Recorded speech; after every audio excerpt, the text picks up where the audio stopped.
दोस्तों, आज हम एरिका पाम की रिपोर्टिंग करेंगे।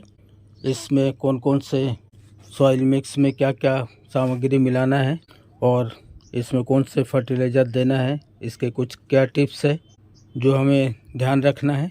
देखिए, ये बहुत ही सुंदर प्लांट है, एयर प्यूरीफायर प्लांट है। साथ ही ये हमारे घर की लुक बहुत अच्छा बनाता है। अब अपने घर पे रखेंगे तो बहुत ही सुंदर लगता है। देखिए, मेरे पास 2 प्लांट है। मैंने पहले एक प्लांट लाया था, उसको रिपोर्ट कर दिया है। अब एक और प्लांट लाया है, इसको भी रिपोर्ट करूँगा और 2 साइड में 2 प्लांट को रखूँगा। बहुत ही सुंदर लुक आएगी इसकी। देखिए, क्या करना चाहिए जब भी आप प्लांट घर पे लाए तो उसको बहुत अच्छे से थोड़ा साफ़ कर दीजिए, पानी से धो लीजिए। और चूँकि इसको अगर पत्ती को आपको लस ग्रीन बना के रखना है, इसकी ग्रोथ अच्छा रखना है, तो आपको बीच बीच में इसमें पानी से, सादे पानी से इसको साफ़ कर देंगे तो बहुत ही अच्छा सुंदर दिखता है। साथ ही ये जो है कि ग्रोथ भी बढ़ती है और लस ग्रीन भी होता है। देखिए, पौधे लाने के बाद हमें थोड़ा सा ध्यान देना पड़ता है कि ये किस मिट्टी पे लगा है। देखिए, यहाँ पे जो मिट्टी है ये क्ले टाइप की मिट्टी है और इसमें कुछ इस तरह से जो अनावश्यक है उसको हटा दीजिएगा। लाने के बाद साफ़ कर दीजिएगा, जो हमें ज़रूरत नहीं है। देखिए, ये सूखे सूखे टहनी वगैरह दिख रहा है। यहाँ पे आप देख पा रहे हैं, एक ब्रांच यहाँ देख पा रहे हैं आप, इसमें लीफ नहीं है, बिल्कुल एक ही लीफ है। इसको अगर हम हटा देते हैं, काट देते हैं, तो पौधे की ग्रोथ जो है और अच्छी होगी। जो आवश्यक नहीं है, यहाँ भी देख पा रहे हैं, ये स्टेम जो दिख रहा है आपको, इसमें कोई भी लीफ नहीं है, लेकिन ये जो हमारे फर्टिलाइज़र है वो ले रहा है, ये भोजन ले रहा है, तो ऐसे को हटा दीजिए। अगर कोई सूखी पत्ती वगैरह भी दिखता है तो उसको काट दीजिए घर लाने के बाद। बीच बीच में भी करते रहिएगा, क्योंकि ये धूप वाले पौधे नहीं है। इसको सेमी शेड में रखेंगे तो बहुत ही अच्छा चलता है। पानी की मात्रा का इसमें विशेष ध्यान रखिएगा, ज़्यादा पानी की आवश्यकता नहीं होती है। हल्की नमी बना रहे वो प्लांट के लिए बहुत ही अच्छा होता है, लेकिन ज़्यादा पानी इसमें इसके रूट रॉट होने की संभावना रहती है। और साथ ही अगर आप इस तरह से पॉट देते हैं, नीचे अगर आप ट्रे रखते हैं पानी के लिए, तो उसको समय समय पर उसको पानी को निकाल दिया कीजिए, नहीं तो रूट रॉट होने की संभावना सबसे ज़्यादा होती है। एरिका पाम हो या चाइना पाम हो या कोई भी और अन्य पाम हो, उसमें ज़्यादा पानी की वजह से जल्दी ख़राब हो जाता है। पानी का विशेष ध्यान रखिएगा, सेमी शेड में रखिएगा। बीच बीच में जब भी आपको समय मिले स्प्रे करके पूरे तर कर दीजिए पौधे को, बहुत ही अच्छा चलता है। ये ज़्यादा विशेष खाद इसको देने की आवश्यकता नहीं है। आप थोड़ी सी मात्रा में वर्मी कंपोस्ट या गोबर की खाद या पत्तियों की खाद आपके पास हो, आप 15 दिन में, महीने में थोड़ी थोड़ी करके डालेंगे तो बहुत ही अच्छा चलेगा। इसको रिपोर्ट करने के लिए कुछ सामग्री यहाँ देख पा रहे हैं, ये मैंने गार्डन सॉइल लिया है। और गार्डन सॉइल हमेशा सूखा के लीजिएगा, सूखा हो तो सबसे बेहतरीन होता है। तो सूखे वाले सॉइल आप लीजिए, 1-2 दिन सुखा दीजिएगा। अगर आपके गमले से निकलता है तो बिल्कुल उसको सुखाइएगा, 2 दिन सुखा लीजिएगा, उसमें जो भी कीड़े वगैरह है वो निकल जाता है और मिट्टी बहुत अच्छा बनता है। भुरभुरा हो, कोशिश कीजिएगा इसको, अगर बड़े मिट्टी है तो तोड़ देंगे तो अच्छा रहेगा, बेल्डन मिट्टी बनेगी। देखिए, ये सबसे पहले हमें क्या करना चाहिए, पॉट जो है वो बेल्डन होना चाहिए। मिट्टी के साथ साथ पॉट हमारा भी बेल्डन होना चाहिए, ताकि उसमें हम पानी डालें और पानी बहुत आसानी से निकल जाए। तो देखिए, हमने एक पॉट लिया है, ये 14 इंच का पॉट है। ये सेम साइज़ का पॉट होगा। मैंने यहाँ पे 4 इसके होल कर लिए हैं। दोनों पॉट एक जैसे रहेगा तो बहुत ही सुंदर लगेगा, इसलिए मैंने दो पौधे के लिए 2 पॉट लिया है। इसमें क्या करेंगे, पॉट को सबसे पहले आप क्या कीजिए, इसमें कोई भी आपके पास जो भी हो, जैसे दिए हो, इस तरह से मटके के टुकड़े हो, उससे होल को बहुत अच्छे से कवर कर दीजिए। कवर करने के बाद इसको क्या कीजिए, थोड़ी सी रिवर्स सेंट हो या राइस हस को आपके पास, उसको डाल दीजिए।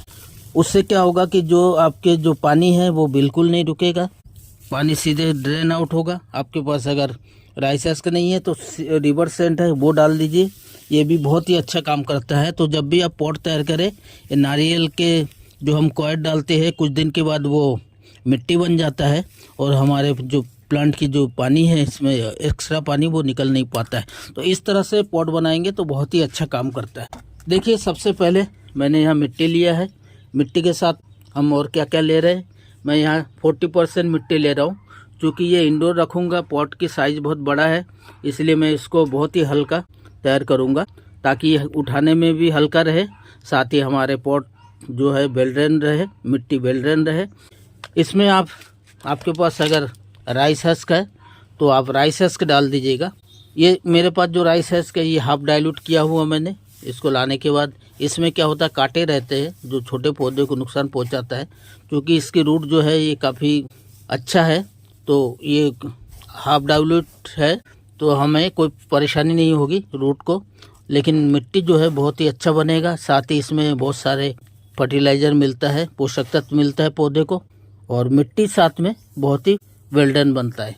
तो आप जब भी प्लांट की रिपोर्ट करें, हर पौधे में आप इसको डाल सकते हैं, लेकिन ये है कि इसको आप हाफ डाइल्यूट बिल्कुल कर लीजिएगा। घर लाने के बाद आप पानी डाल दीजिएगा, या आपके पास मठा वगैरह है या बेसन की पानी डाल के रख देंगे तो वो जल्दी से ये फर्टिलाइज़र बन जाता है, हाफ डाइल्यूट हो जाता है। इसमें मैं डाल रहा हूँ थोड़ी सी मात्रा में कोकोपीट। कोकोपीट क्या है, पानी को होल्ड भी करता है, साथ में ये हमारे पॉट को हल्का करेगा। लेकिन ये कोकोपीट आप इन पौधे में जो इंडोर प्लांट है उसमें बहुत ज़्यादा मात्रा में मत मिलाइए, क्योंकि ज़्यादा मिलाएंगे तो क्या होगा कि ये हमेशा पानी इसमें बना रहेगा, जिससे क्या होगा कि हमारे पौधे को नुकसान होने की संभावना रहती है। पौधे की रिपोर्ट करें तो इस बात का विशेष ध्यान रखिएगा कि कोकोपीट बहुत ज़्यादा नहीं होना चाहिए। कुछ पौधे हैं जो नमी बना के रखना चाहिए, उसको सिर्फ कोकोपीट में ग्रो करते हैं, लेकिन हमारे जो एरिकापाम हम ग्रो कर रहे हैं इसमें उसकी आवश्यकता नहीं है। इसको पानी कम मात्रा में चाहिए, हल्का पॉट बनाने के लिए, हल्का नमी बनाने के लिए हमने यहाँ पे यूज़ किया है पीट। यहाँ मैं ले रहा हूँ रिवर सेंड। ये रिवर सेंड जो है काफ़ी वजन तो होता है, लेकिन ये मिट्टी को वेल्डन बनाता है। हमारे जो मिट्टी है उसको बहुत ही वेल्डन बनता है, जैसे ही पानी डालते हैं वैसे ही ड्रेन आउट कर देता है। साथ ही मिट्टी जो है इसको आपस में जोड़ने नहीं देता। अगर मिट्टी के बीच में अगर रिवर सेंड है तो मिट्टी को ऐसे जाम होने नहीं देता, मिट्टी बहुत ही पोरस बनी रहती है रिवर सेंड डालने से। तो आप रिवर सेंड डाल सकते हैं। मैंने यहाँ लिया थोड़ी मात्रा में वर्मी कंपोस्ट, ये 20% ले रहा हूँ, अपने हिसाब से ले सकते हैं जितना आपको आवश्यकता है, 20 से 30%। हैवी फीडर प्लांट नहीं है, सिर्फ अगर हल्का आप वर्मी कंपोस्ट भी देते हैं तो बहुत अच्छा चलता है ये पौधे। इसमें देखिए कुछ फर्टिलाइज़र भी डालेंगे, इसको मैं बाद में अच्छे से 2 पॉट में लेके अच्छे से मिक्स करूँगा। यहाँ पे मैं ले रहा हूँ इसके लिए सबसे पहले ट्राइकोडर्मा। ये एक फंगिसाइड होता है, हमारे इसमें कोई भी फंगस या बैक्टीरिया ना लगे, कीड़े वगैरह ना लगे, इसके लिए मैं ये ऑर्गेनिक फंगिसाइड है जो हमारे पौधे में या मिट्टी में जो फंगस वगैरह है उसको ख़त्म करता है और अपना ही एक फंगस तैयार करता है। फंगिसाइड में आप सुडोमोनास भी ले सकते हैं। अगर ये भी नहीं है आपके पास, वुडन ऐश हो तो वुडन ऐश डाल सकते हैं, ये भी बहुत अच्छा काम करता है। साथ में ये वुडन ऐश में फास्फोरस, पोटेशियम, कैल्शियम की मात्रा भी होती है जो हमारे पौधे में अच्छा काम करता है। तो आप थोड़ी सी मात्रा में इसको यूज़ कर सकते हैं। अगर ट्राइकोडर्मा या सुडोमोनास नहीं हो तो आप राख का यूज़ कर सकते हैं। उसके साथ वो भी नहीं हो, हल्दी का यूज़ कर सकते हैं फंगिसाइड के रूप में, दालचीनी पाउडर का यूज़ कर सकते हैं। इसमें कई चीज़ें हैं जो हमारे नीम खली का यूज़ कर सकते हैं, जो भी बहुत अच्छा फंगिसाइड के काम करता है। साथ ही इसमें NPK की मात्रा बहुत अच्छा होता है जो हमारे पौधे की ग्रोथ के लिए बहुत ही अच्छा काम करता है। इसको हरा बनाने के लिए हमें नाइट्रोजन की आवश्यकता होती है, जो वर्मी कंपोस्ट और नीम खली से बहुत अच्छा मिलता है। आपके पास अगर बोन मील हो तो बोन मील डाल सकते हैं, बोन मील नहीं डालना चाहे रॉक फास्फेट डाल सकते हैं। क्योंकि पहली बार रिपोर्ट कर रहे हैं तो इस बार इतना सारे फर्टिलाइज़र हम इसमें यूज़ नहीं कर रहे हैं। वर्मी कंपोस्ट, नीम खली इसके लिए अभी पर्याप्त है। बाद में जब हम इसको फर्टिलाइज़र देंगे गुड़ाई करके 15-20 दिन के बाद हल्की से गुड़ाई करके फंगिसाइड मिलाएंगे, वर्मी कंपोस्ट देंगे और उसमें बोन मील या रॉक फास्फेट यूज़ करेंगे। इसमें अगर आप पौधे को लश ग्रीन बनाना चाहते हैं और पौधे को शॉक से बचाना चाहते हैं, क्योंकि जब भी हम पौधे को रिपोर्ट करते हैं ना लाने के बाद पहली बार, तो पौधे शॉक में जाने की संभावना रहती है। इसलिए उसको शॉक से बचाने के लिए पौधे की पत्तियाँ लश ग्रीन हो तो ½ टी स्पून एप्सम साल्ट का यूज़ कर सकते हैं। मैग्नीशियम सल्फेट है जो नमक का एक रूप है। यह हमारे पौधे को शौक से बचाता है, साथ ही पौधे को लश ग्रीन बनाता है। तो आप थोड़ी सी मात्रा में इसकी यूज़ कर सकते हैं, या बाद में भी इसको पानी में मिला के डालेंगे। एप्सम साल्ट को जब हम पानी देंगे उसमें, अगर इसमें नहीं मिलाते हैं, आधे चम्मच उसमें मिला के पानी के साथ दे देंगे तो भी अच्छा काम करता है। साथ ही आप 1 चम्मच 1 लीटर पानी में मिला के पौधे पे अगर स्प्रे कर देते हैं तो भी बहुत ही अच्छा काम करता है। आप अगर केमिकल यूज़ करते हैं तो उसमें बैलेंस NPK आता है 19-19-19, उसको भी स्प्रे कर देंगे या मिट्टी में मिला देंगे तो भी बहुत अच्छा काम करता है। आप 15 दिन के बाद अगर केमिकल यूज़ करते हैं तो DAP का भी यूज़ कर सकते हैं। कुछ दाने 10-12 दाने DAP भी देंगे तो बहुत अच्छा काम करता है। देखिए यहाँ पॉट में सबसे पहले मैं इसको वेल्डन तो बना ही लिया है, साथ में हल्का बनाने के लिए मैं क्या कर रहा हूँ, ये मेरे पास हाफ डाइल्यूट किया हुआ देख पा रहे हैं। इसको अगर तोड़ूंगा तो ये सारे अच्छे से टूट जाता है, बहुत ही बारीक बारीक टूट जाता है। तो ये मैं जो पत्तियों की खाद है ये मैं डालूंगा। हाफ कंपोस्ट हो चुका है ये। अभी आपको मई जून में, अप्रैल से लेके मई जून तक के बहुत पत्तियां मिल जाएगा। आप बिल्कुल कलेक्ट कीजिएगा, कलेक्ट करके रखिए, उसको पानी डाल के रखिए, मठा डाल दीजिए या बेसन के पानी डाल दीजिए, गुड़ डाल दीजिए तो बहुत ही अच्छा जल्दी कंपोस्ट हो जाता है। तो मैं इस पॉट को मेरा हल्का बनाने के लिए ये जो पत्तियां हैं, पत्तियों की खाद है, इसको डालूंगा। देखिए इसमें इस तरह से लकड़ी मिल सकता है तो उसको निकाल देंगे तो अच्छा रहेगा। ये डाइल्यूट होगा नहीं, इसी में पड़ा रहेगा। उससे अच्छा है कि इसको आप थोड़ा थोड़ा करके डाल दीजिए, जितने आवश्यकता है उसमें उतना डाल दीजिए। ये पॉट भी हमारा भर जाएगा, ऊपर तक का आ जाएगा और ये धीरे धीरे जब जैसे जैसे ये डाइल्यूट होता रहेगा और हमारे पौधे को बहुत अच्छा फर्टिलाइज़र देगा। हमें एक्स्ट्रा फर्टिलाइज़र देने की आवश्यकता नहीं है। तो आप बिल्कुल कलेक्ट कीजिएगा, जार पे ला के बोरी भर के रख दीजिए और उसको यूज़ कीजिए। देखिए यहाँ मैंने बहुत ही अच्छे तरह से इसको मिक्स कर लिया है। क्योंकि मैंने इसको नीचे नहीं रखा, 2 पॉट में धीरे धीरे इसको अच्छे से मिक्स कर लिया है। जब भी आप पौधे लगाते हैं तो इस बात के विशेष ध्यान रखिए कि ये मिक्स जो है बहुत ही बढ़िया होना चाहिए। कोई भी फंगिसाइड या जो फर्टिलाइज़र हम डालते हैं वो एक जगह ना हो तो बहुत अच्छा काम करेगा। यहाँ देखिए मैंने पॉट में, कुछ पॉट में खाली रखूँगा ऊपर से, जिस तरह से ये खाली है ऐसे कुछ जगह मैं खाली रखूँगा और बहुत ही हल्का पॉट तैयार होगा। ज़्यादा इसमें इसको देखिए मैंने पत्ती डाला था इसलिए इसको थोड़ा थोड़ा उसको दबा दूंगा नीचे की ओर, क्योंकि अगर नहीं दबाया तो ये एयर बकेट रहेगा, एयर बकेट नहीं रहना चाहिए। अब मैं इस प्लांट को यहाँ से निकाल लेता हूँ। देखिए इसमें जो लगा हुआ है इसकी मिट्टी हमें देखना पड़ेगा कि मिट्टी किस टाइप का है। अगर क्ले मिट्टी है या रेड सॉइल है तो उसको हमें हटाना पड़ेगा। तो मैं इसको निकाल लेता हूँ। देखिए जो मिट्टी है ये क्ले मिट्टी है या जो रोज़ वगैरह आता है वो रेड मिट्टी में आती है, जिसको कुछ मात्रा उसको निकाल देना चाहिए। यहाँ देखिए रूट इसकी अच्छे से निकल नहीं पा रहा है। यहाँ भी आप देख पा रहे हैं इसके रूट सही से नहीं निकल पा रहे।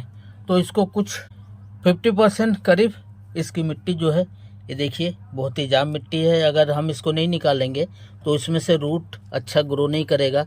साथ ही जब हम पॉट में पानी डालेंगे तो हमने जो मिट्टी डाले है अलग से, ये मिट्टी ये गीला हो जाएगा, इसके अंदर पानी नहीं जाएगा और प्लांट हमारा जो है ये पत्तियाँ सुखाना शुरू कर देगा।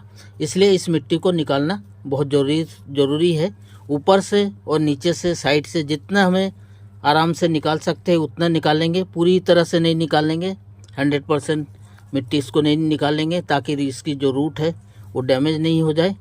तो मैं इसको आराम से निकाल लेता हूँ। यहाँ देखिए मैंने काफ़ी मात्रा में जितना संभव हो सके बहुत ही आराम से इस तरह से मिट्टी निकाल दिया ताकि इसकी जो जड़ जो है वो डैमेज नहीं हो और पौधे हमारा ख़राब ना हो। जितना संभव हो उतना निकाल दिया। ये जो नया जो सफ़ेद जो आपको रूट दिख रहा है ये बहुत जल्दी ग्रो करेगा और बाद में मैं हल्का इसको हल्का गुड़ाई करके आगे आने वाले समय में गुड़ाई कर दूंगा ताकि इसकी जो मिट्टी है धीरे धीरे यहाँ से हट जाए। अब इसको हम इसमें रिपोर्ट कर देते हैं।